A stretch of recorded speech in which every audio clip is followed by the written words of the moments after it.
भारत माता की जय। पिछली क्लास में हम लोग एडजेक्टिव का प्रयोग पढ़े थे कि एडजेक्टिव का प्रयोग कितने प्रकार से होता है।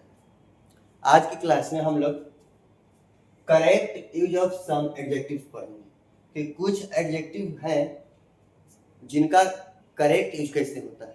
उनका हिंदी अर्थ तो एक समान होता है लेकिन उनका यूज अलग अलग होता है। जैसे ईच, एवरी। ईच मीन्स प्रत्येक, एवरी मीन्स प्रत्येक।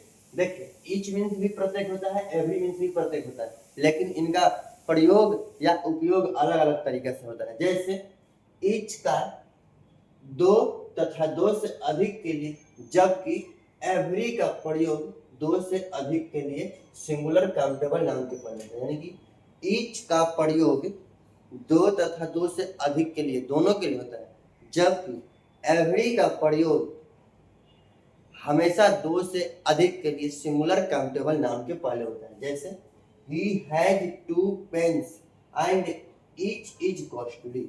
उसके पास दो कलमें हैं और प्रत्येक महंगी है।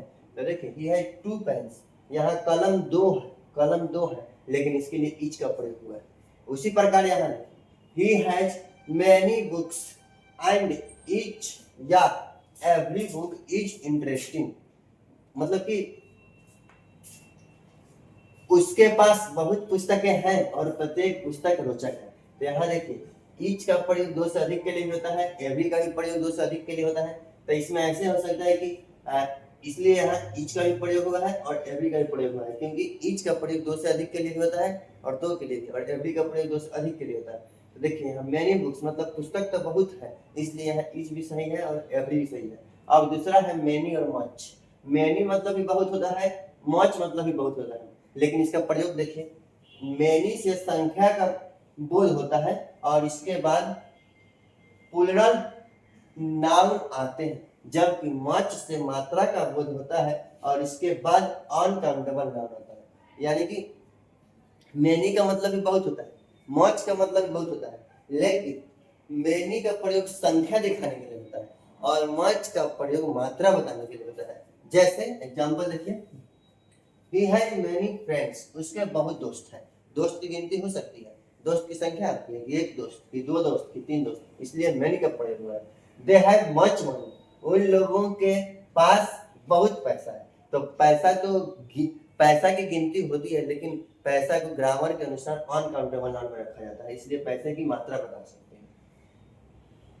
उसके बाद मैनी ए और ए मैनी। मैनी ए का मतलब भी बहुत होता है और ए मैनी का मतलब भी बहुत होता है। मैनी ए के बाद सिंगुलर काउंटेबल नाउन आता है, जबकि ए मैनी के बाद प्लूरल काउंटेबल नाउन आता है। मतलब कि मैनी ए का मतलब भी बहुत होता है और ए मैनी का मतलब, लेकिन मैनी ए के बाद हमेशा सिंगुलर काउंटेबल नाउन आता है, जबकि ए मैनी के बाद प्लूरल काउंटेबल नाउन आता है। इन दोनों से संख्या का बोध होता है और इन दोनों से ही संख्या का बोध होता है। जैसे he has bought many a book, उसने बहुत पुस्तकें खरीदी है, या he has bought a many books। देखिए many a तो singular countable noun, a many तो प्लूरल काउंटेबल नाउन, दोनों का अर्थ यही होगा कि उसने बहुत पुस्तकें खरीदी हैं। तो चलिए जल्दी से आप इतना लिख लीजिए, फिर हम लोग some correct use of some adjectives को आगे देखते हैं। ठीक है।